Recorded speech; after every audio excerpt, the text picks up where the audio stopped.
Psychology, developmental psychology, growth and development. तो growth जो है ना, the physical change that a particular individual undergoes or increase in size, height, length.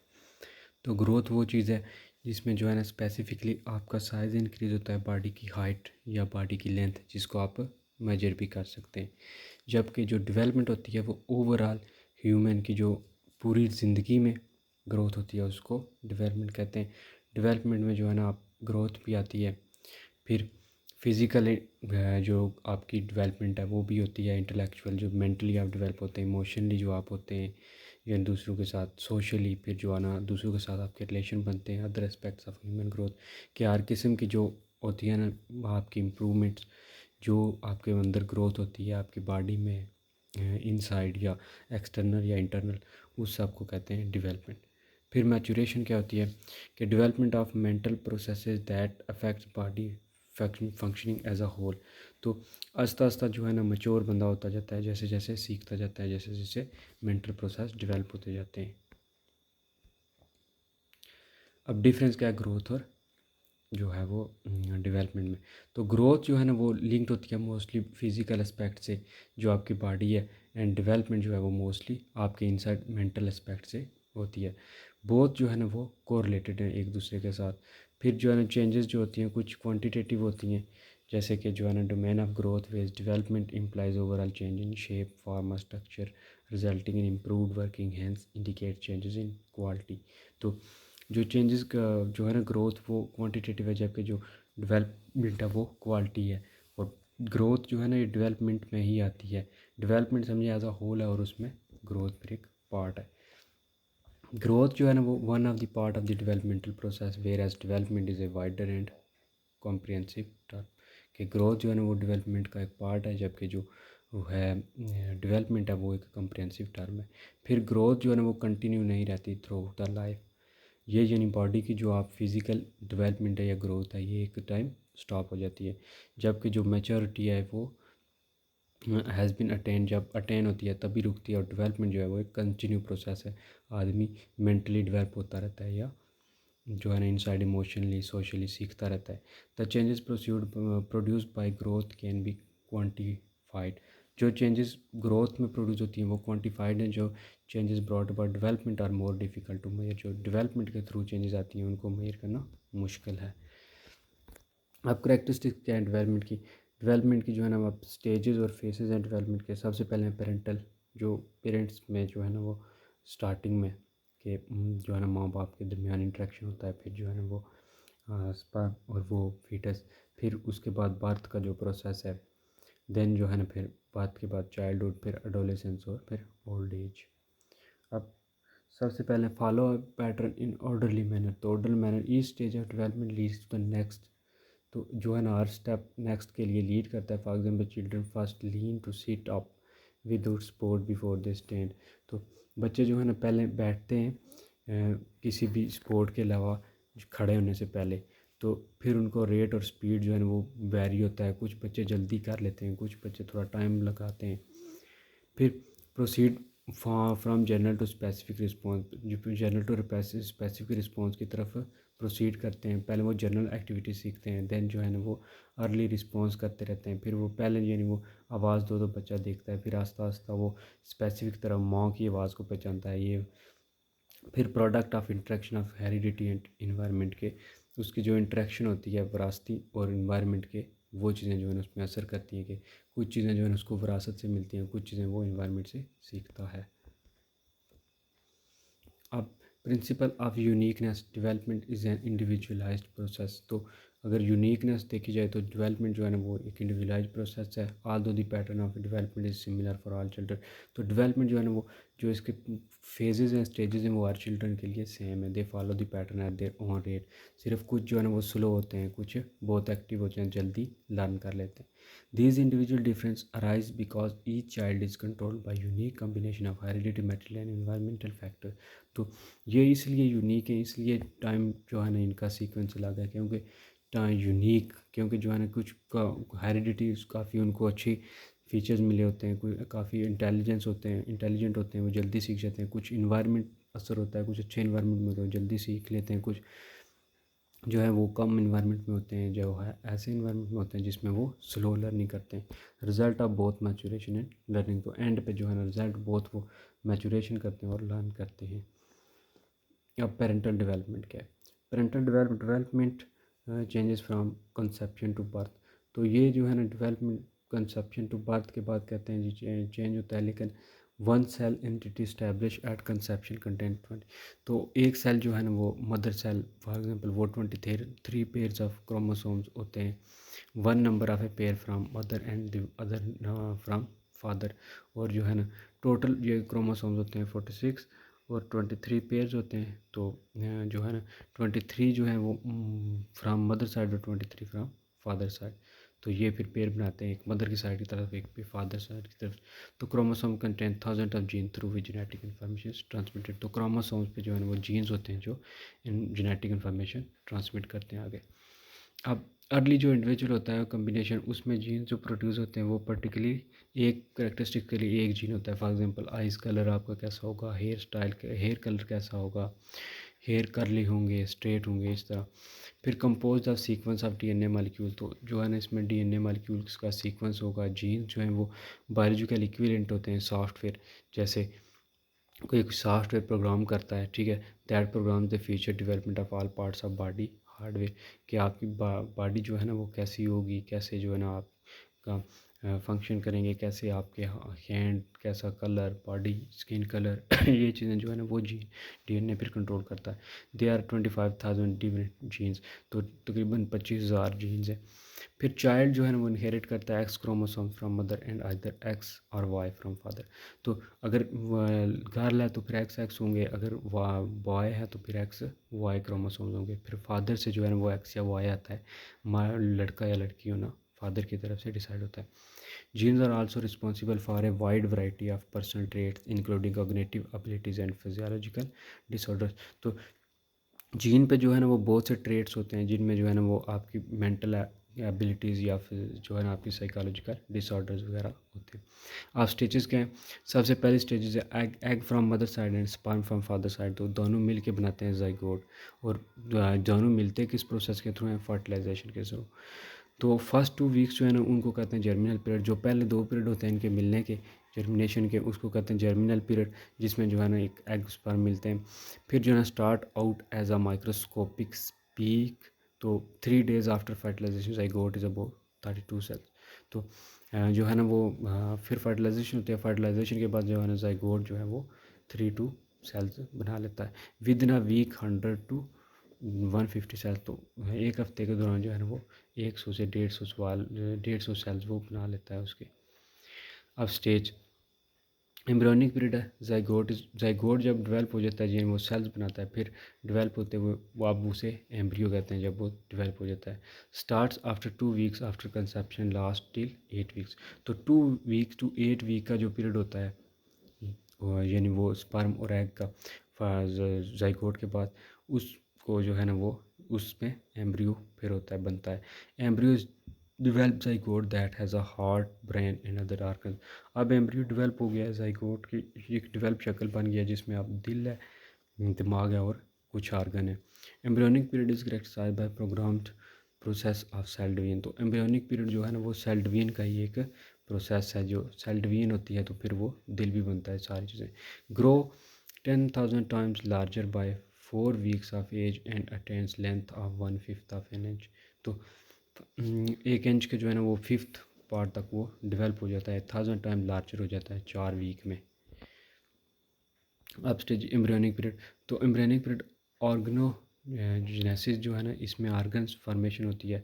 ये embryonic period के दौरान develop जिसमें होती है, जिसमें जो है ना हार्ट ब्रेन इंटेस्टाइन ट्रैक और नंबर ऑफ जो है ना अदर आर्गन्स फॉर्म्ड होते हैं। जो एम्ब्रियोनिक स्टेज है यानी इसमें आर्गन बनना शुरू हो जाते हैं, प्रीमेटिव स्टेज ऑफ डेवलपमेंट है और क्लियरली रिकग्नाइजेबल है। 8th वीक जो है ना अब क्या होता है कि embryo is 1 inch long and has dis discernible arms legs and a face. तो 8 वीक के बाद जो है ना वो एम्ब्रियो 1 इंच लंबा हो जाता है और उसमें जो है ना कुछ आर्म्स लेग्स और फेस टाइप चीज़ें बन जाती हैं। अब फेटल पीरियड जो है ना work 8 until week 8 until birth. तो बर्थ से पहले जो है ना 8 जो हैं वीक, वो develop individual is called fetus, तो उसको जो है ना इंडिविजुअल को फीटस कहते हैं। It begins to respond to touch, bends its finger, तो जो है ना अब वो रिस्पॉन्ड करना शुरू हो जाता है, टच को बेंड्स करता है और फिर फिंगर्स को जो है ना वो बेंड करना शुरू कर देता है। उसके बाद बर्थ के बाद 16 to 18 वीक्स जो है ना वो movements become strong enough for mother to sense them, तो माँ के लिए जो है ना वो इतनी जो है ना वो स्ट्रॉन्ग हो जाती हैं वो मूवमेंट्स कि वो माँ सेंस कर सकती है। Hair may begin to grow on its head and the facial features become similar to those the child will display at birth, तो चाइल्ड जो डिस्प्ले बर्थ पे के बाद शो होता है वो तकरीबन उसकी जो है ना हेयर उस तरह के ग्रो करना शुरू कर जाते हैं। और facial feature life time words of nerves are produce, तो जो है ना उसके न्यूरॉन्स जो है ना वो दिमाग के कुछ न्यूरॉन्स भी प्रोड्यूस होना शुरू हो जाते हैं। Fetal period begins to grow और fatty deposits under the skin and gains weight, तो वो वेट गेन करना शुरू कर देता है और उसकी स्किन के अंदर जो है ना वो फैट्स वगैरह डिपॉजिट होना शुरू हो जाते हैं। By week 24 if born prematurely at this age it can open and close its eyes, तो अगर वो प्रीमेच्योरली कुछ बच्चे पहले जो पैदा हो जाते हैं उनमें अब क्या होता है वो ओपन और क्लोज कर सकते हैं अपनी आइज, साग कर सकते हैं यानी दूध पी सकते हैं, क्राई रो सकते हैं, लुक अप डाउन ऊपर नीचे देख सकते हैं, and around and even gross subject, और किसी चीज़ को मुट्ठी में वो पकड़ भी सकते हैं। Age of viability point at which it can survive if born prematurely at about parental age of 22 weeks, तो अगर कोई बच्चा 22 वीक्स में यानी प्री मेच्योरली बोर्न भी हो जाता है तो उसमें जो है ना एज ऑफ वायबिलिटी उसे कहते हैं, उसमें एबिलिटी होती है कि वो सर्वाइव कर पाता है। अब स्टेज है सेंसिटिव पीरियड, तो क्रिटिकल पीरियड जो है ना include the time when organisms are particularly susceptible to certain kinds of stimuli, तो ये वो पीरियड होता है जिसमें जो है ना वो कोई भी जो चाइल्ड है वो रिस्पॉन्ड करता है कोई स्टिमुली, कोई जो है ना छोटी सी उसे तहरीक मिलती है जैसे आवाज़ दो या वो, तो वो fetus are affected by their mother's use of drugs during certain sensitive period before birth, तो इसमें जो है ना वो अब वो क्या हो रहा है कि जी मुतासर हो रहा है कि अगर माँ उसकी ड्रग ले रही है, कोई स्मोकिंग वगैरह कर रही है, तो वो बच्चे पे जो है ना वो सेंसिटिव पीरियड जो है ना वो उसको उस पर असर होगा। Sensitive period can also occur after birth, तो ये बर्थ के बाद भी जो है ना वो सेंसिटिव पीरियड अफेक्ट करता है।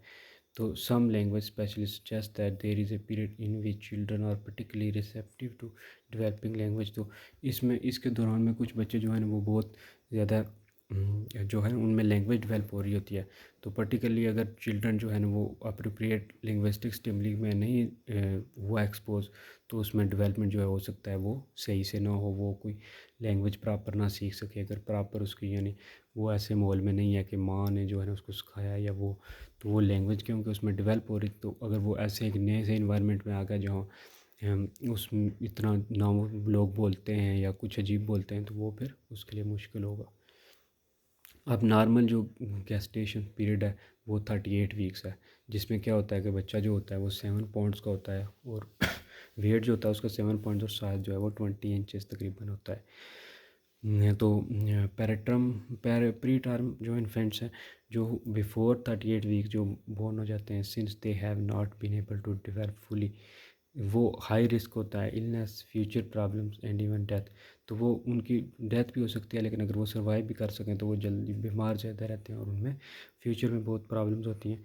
जो 30 वीक्स के बाद होते हैं उनमें गुड प्रॉस्पेक्ट्स ऑफ सर्वाइवल, वो जीने के वो जो है वो सर्वाइव कर सकते हैं वो। उसके बाद जो बिफोर 30 वीक्स होते हैं वो लेसर पर्सपेक्टिव ऑफ सर्वाइवल, उनमें सर्वाइव करने के बहुत कम चांसेस होते हैं।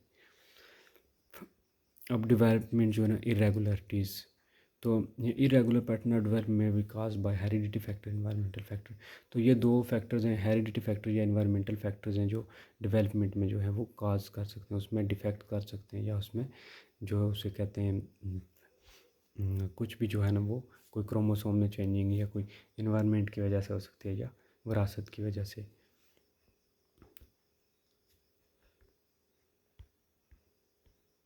अब जो है ना illness cause by abnormalities in genetics, तो जो है ना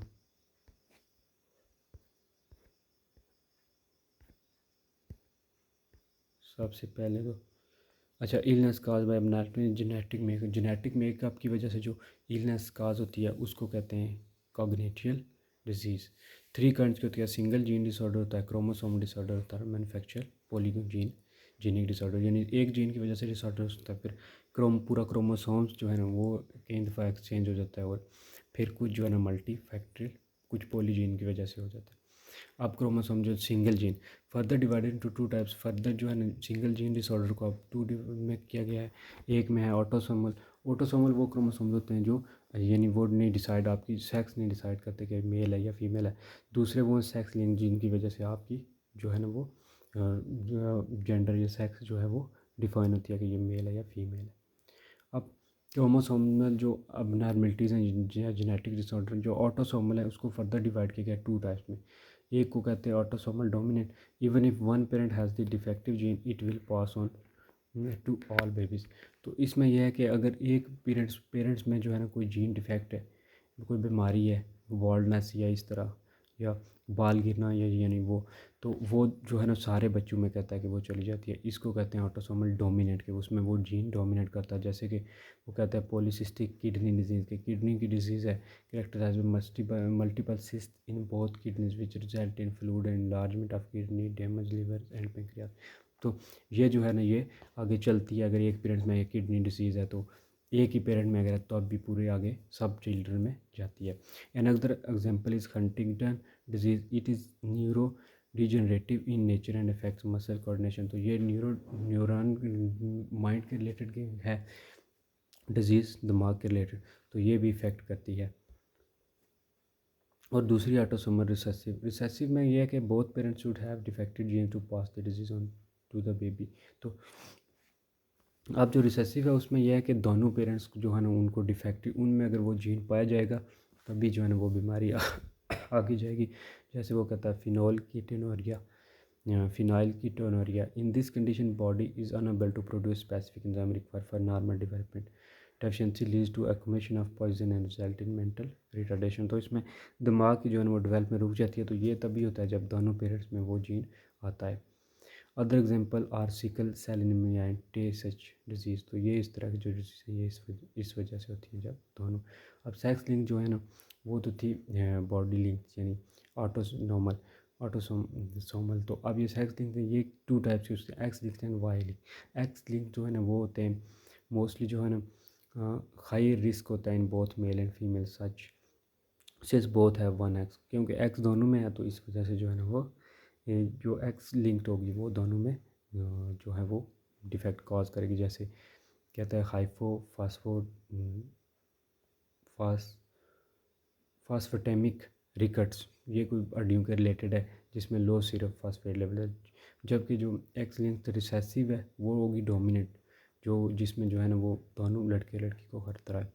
अब एक्स लिंक जो रिसेसिव है उसमें मेल के लिए हाई रिस्क है और फीमेल के लेसर है। जैसे कि हीमोफीलिया ए, जैसे कि वो हीमोफीलिया जो है वो जो ब्रिटिश फैमिली है, क्रोन फैमिली, उसमें पाई जाती है haemophilia.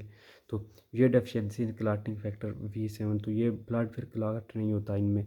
Other example are colour blindness और जो है ना मेल पैटर्न ब्लाइंडनेस, बाल्डनेस, जो बालों का गिरना। वाइल्ड लिंक जो होता है ना वो सिर्फ मेल में पाया जाता है, जैसे मेल इनफर्टिलिटी।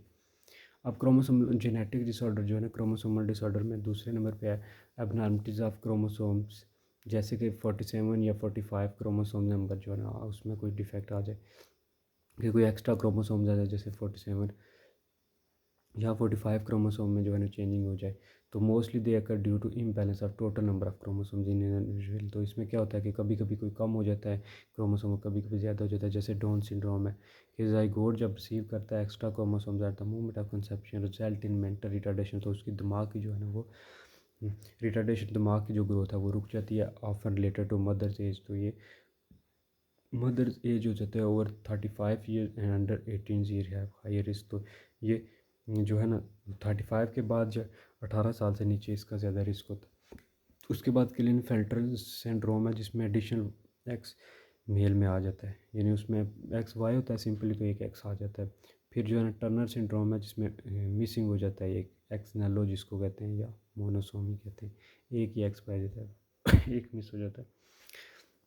आप मल्टीपल पॉलीजेनिक जिसमें ज़्यादा जीन्स हो, multiple gene are abnormal in combination with life style and environmental factors. तो जो है ना मल्टीपल जो जीन्स है ये एबनॉर्मल कम्बिनेशन हो जाता है लाइफ स्टाइल में, जिसमें इन्वायरमेंटल फैक्टर जो है ना वो होते हैं, जैसे अस्थमा है, डायबिटीज़ है, डायबिटीज़ मेलाइटस यानी या जो दमा या शुगर या ब्लड प्रेशर है।